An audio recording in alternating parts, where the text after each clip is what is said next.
तो जावेद अख्तर और मुफ्ती साहब की एक डिबेट बड़ी वायरल हो रही है, डज गॉड एग्जिस्ट। अब मेरे से रिएक्ट करे बिना रहा नहीं जा रहा। एक्चुअली थेरेपी में ये सवाल कभी ज्यादा आता नहीं है, जिसे जो बिलीव करना है वो करता है, बट ये सवाल मेरे बड़े इंटरेस्ट का है, तो मेरी यूजुअल वीडियोस से अलग होगा बट इंटरेस्टिंग होगा, तो आप सुनना जरूर। अब डज गॉड एग्जिस्ट में मैं क्या बिलीव करता हूँ ये आपको वेरी सुन पता चल जाएगा, क्योंकि मैंने ज्यादा डिटेल में कभी इस बारे में बात नहीं की। बट इस डिबेट पे आते हैं। मुफ्ती साहब ने पहले ओपनिंग स्टेटमेंट दिया था और उन्होंने अपने ओपनिंग स्टेटमेंट के फर्स्ट फ्यू मिनट्स में ही 2-3 बड़ी मिस्टेक्स कर दी। मैंने इंटरनेट पे काफी रिएक्शंस देखे इस डिबेट के, बट एक पॉइंट जो मैं आज बताने वाला हूँ वो किसी ने भी नोटिस नहीं किया। तो डिबेट भी सुनते हैं, साथ साथ मेरा रिएक्शन भी। आज की डिबेट में चूंकि हम बात करने वाले हैं डज गॉड एग्जिस्ट के टॉपिक पर, तो ये एक ऐसा टॉपिक है जिसके मुतालिक कोई भी डिसीजन लेने के लिए अलग अलग स्टैंडर्ड्स हो सकते हैं।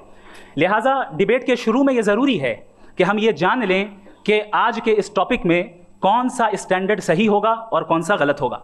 सबसे पहला स्टैंडर्ड जिसे मैं समझता हूं कि हमारे रिस्पेक्टेड जनाब जावेद अख्तर साहब बड़ी तेज़ी के साथ उसकी तरफ लपकेंगे, वो है साइंस।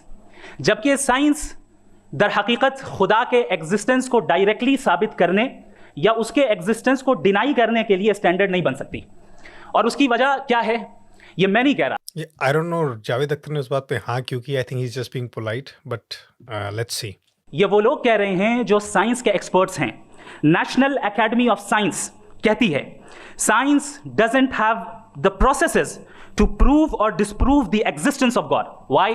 क्योंकि साइंस का ताल्लुक एम्पेरिकल एविडेंस से है और एम्पेरिकल एविडेंसेस का ताल्लुक हमारे नेचुरल और फिजिकल वर्ल्ड से है, जबकि गॉड नॉन फिजिकल और सुपर नेचुरल रियलिटी है। लिहाजा नॉन फिजिकल रियलिटी को आप उस टूल के साथ नहीं चेक कर सकते जिसका काम फिजिकल रियलिटी को तलाश करना है। ये बात सुनने में बड़ी अच्छी लगती है, बट यहाँ एक बहुत बड़ी लॉजिकल मिस्टेक इन्होंने कर दी। इन्होंने क्या बोला कि गॉड एक नॉन फिजिकल और एक सुपर नेचुरल रियलिटी है और इसलिए गॉड को वो फिजिकल मेथड्स यानी कि साइंटिफिक टूल्स से नापा नहीं जा सकता, मेजर नहीं किया जा सकता या परखा नहीं जा सकता। तो इनका जो प्रेमिस है, जो अजम्पशन है, वो ये है गॉड नॉन फिजिकल और सुपर नेचुरल रियलिटी है।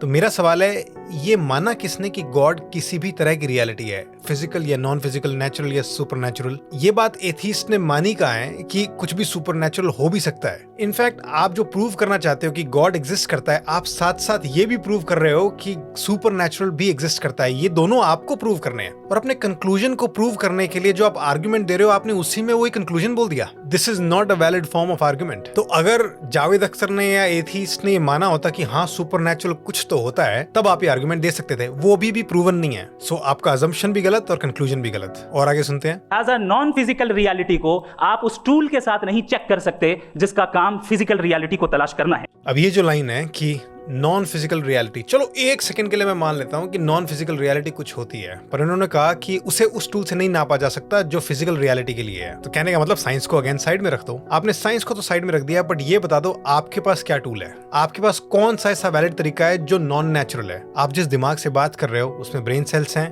Natural world. आपके ब्रेन में इलेक्ट्रिकल सिग्नल हैं जिसके कारण आपको थॉट्स और कॉन्शियसनेस आ रहा है, अगेन नेचुरल वर्ल्ड। आप इस जबान से बोल रहे हो, दैट्स अ नेचुरल वर्ल्ड। इस जबान में मसल्स हैं, वॉइस के सिग्नल्स निकल के आ रहे हैं। आपके पास आपका दिमाग और शरीर है, उसके अलावा आपके पास है क्या? आप कौन सा जादुई टूल ले आओगे नॉन फिजिकल रियलिटीज को देखने का? साइंस और साइंस के जो फीचर्स हैं, these are the only tools. और आप ये देख लेना, जो लोग साइंस को लिमिटेड बताते हैं वो 1 मिनट के लिए तो सबको कन्विंस कर देते हैं कि हाँ साइंस सब कुछ नहीं बता सकती, साइंस के पास सारे जवाब नहीं है, बट उसके बाद उनके पास साइंस से बेटर कुछ होता भी नहीं है।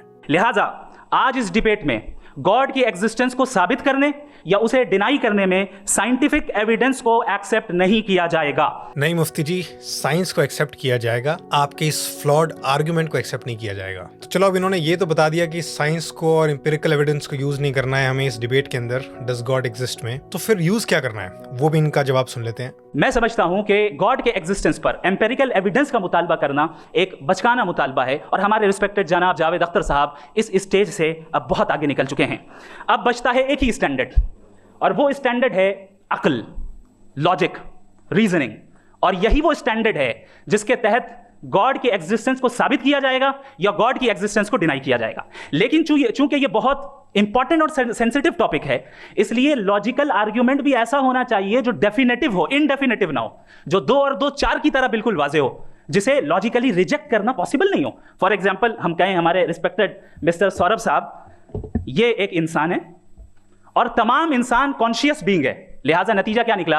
हमारे सौरभ साहब भी कॉन्शियस बीइंग है। क्या ये इंडेफिनेट आर्ग्यूमेंट है या डेफिनेट आर्ग्यूमेंट है? ये डेफिनेट आर्ग्यूमेंट है। ये 2 और 2 की तरह वाजे है, इसमें किसी तरह जो है लॉजिकली इसको रिजेक्ट नहीं किया जा सकता। तो अगर आज हमारे जावेद अख्तर साहब ऐसी कोई अकली दलील और लॉजिकल एविडेंस दें खुदा के ना होने पर जो डेफिनेट भी हो, तो मैं ये ऐलान करता हूं कि यकीनन मैं उस एविडेंस को कबूल करूंगा और उस पर गौर करूंगा। अगेन इन्होंने क्या किया कि लॉजिक और रीजनिंग को भी यहाँ लिमिट कर दिया कि ये डेफिनेट और indefinite. And by the way बात बड़ी सही है कि अकल और लॉजिक, ये रीजनिंग, ये कोर टूल्स हैं, but please remember these are not the only tools. Logic and reasoning पहली बात साइंस का हिस्सा है, और logic reasoning when they are triangulated with physical reality, actual observation, empirical evidence, that's when science gets stronger. तो ये physical reality और logic reasoning कोई अलग अलग दुनिया की चीजें नहीं है, वो एक ही reality को different angles से analyze करने का तरीका है। तो आप सोचो मैं इस एंगल को रख लेता हूँ बाकी रिजेक्ट कर देता हूँ, ऐसा नहीं हो सकता। रियलिटी एक ही है, और असली साइंस वो होती है जहां वो सारे टूल्स दे कम टुगेदर